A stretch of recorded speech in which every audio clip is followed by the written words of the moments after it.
BJP का सबसे बढ़िया प्रदर्शन। 2019 में बीजेपी 105 सीटों पर जीती थी, लेकिन इस बार 122 सीटों पर बढ़त बनाई हुई है। बीजेपी को 26% वोट मिला था 2019 में। अभी वोट परसेंटेज तो नहीं आया है, लेकिन 122 सीटों पर बीजेपी ने यहां जीत की तरफ बढ़ते हुए अगर जीत रही है तो समझिए कि यहां पर एक बीजेपी ने रिकॉर्ड दर्ज कर दिया है। विजय जी, क्या कहेंगे आप इस रिकॉर्ड को लेकर?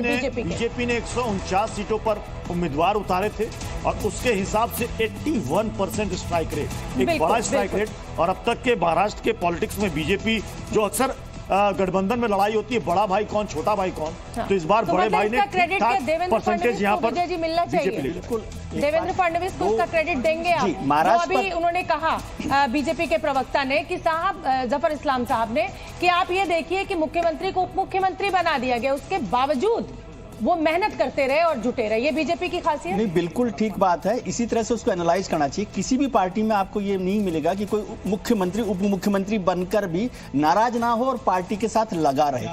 जो 122 सीटों की परफॉर्मेंस अभी भारतीय जनता पार्टी की दिख रही है, 2014 में भी 122 सीटें मिली थी, फिर 119 में 2019 में कम हो गई, उनकी 105 सीटें हो गई।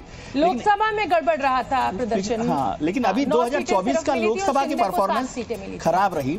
शिंदे साहब के लिए ये तय हुआ, जैसे अभी चर्चा भी हुई, कि शिंदे साहब ने तय कर दिया कि विचार जो है महत्वपूर्ण है। उद्धव ठाकरे साहब ने बाला साहब के जो हिंदुत्व का विचार था उसको छोड़ दिया।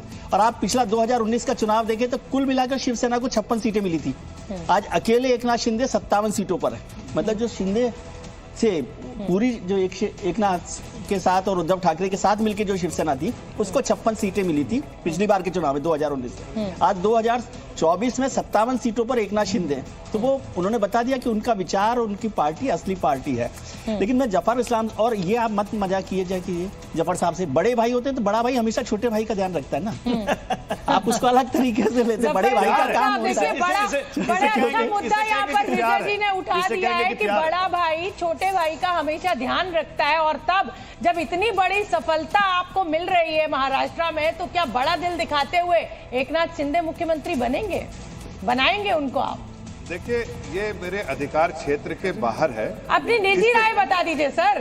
देखिए, निजी राय तो मैं ऐसा कह सकता हूं कि देखिए, हमारे बहुत प्रिय है फडणवीस जी, बहुत मान सम्मान करता हूं उनका, और वो वाकई एक ऐसे लीडर है जिन्होंने बहुत भारतीय जनता पार्टी के कार्यकर्ताओं का दिल जीता है।